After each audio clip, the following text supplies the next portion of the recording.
မင်္ဂလာပါဒီကနေ့မှာတော့ကျမကအားလုံးအတွက်နှလုံးသားတွေကအလင်းအိမ်ဆိုတဲ့စာလေးကိုဝေမျှပေးခြင်းပါတယ်ဘဝရဲ့တချို့သောနေ့ရက်တွေကတိမ်ဖုံးနေတဲ့ကောင်းကင်လိုပဲမဲမှောင်ပြီးအေးဆက်လွန်းလာပါတယ်ကြိုးစားမှုတိုင်းကအရာမထင်ပဲမျောလင်းချက်တွေဝေဝါးနေတဲ့အချိန်မျိုးမှာငါဆက်လျှောက်နိုင်မအောင်မလားဆိုတဲ့မိကွန်းကရင်ထဲမှာအချိန်ချင်းပဲ့တင်ထက်နေတတ်ပါတယ်ဒါပေမဲ့တေချာစဉ်းစားကြည့်ဘူးသလားတခေတ်အမောင်တူဆိုတာအလင်းရောင်ပြောက်ကွယ်သွားတာကိုပြောတာမဟုတ်ပါဘူးငါတို့ရဲ့ရင်ထဲမှာရှိတဲ့အရှုံးမပေးခြင်းတဲ့စိတ်ဓာတ်ကိုခဏလောက်မေ့လျော့နေမိတာပါ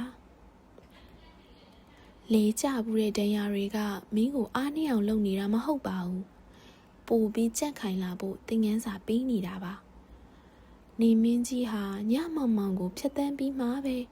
ပိုပြီးတောက်ပတဲ့အာယုံဦးကိုယူဆောင်လာပေးနိုင်တာမဟုတ်လား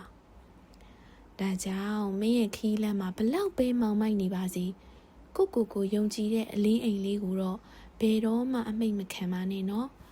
မင်းရဲ့စိတ်တက်ကမင်းထင်ထားတာထက်ပိုပြီးတော့စွမ်းအားကြီးပါတယ်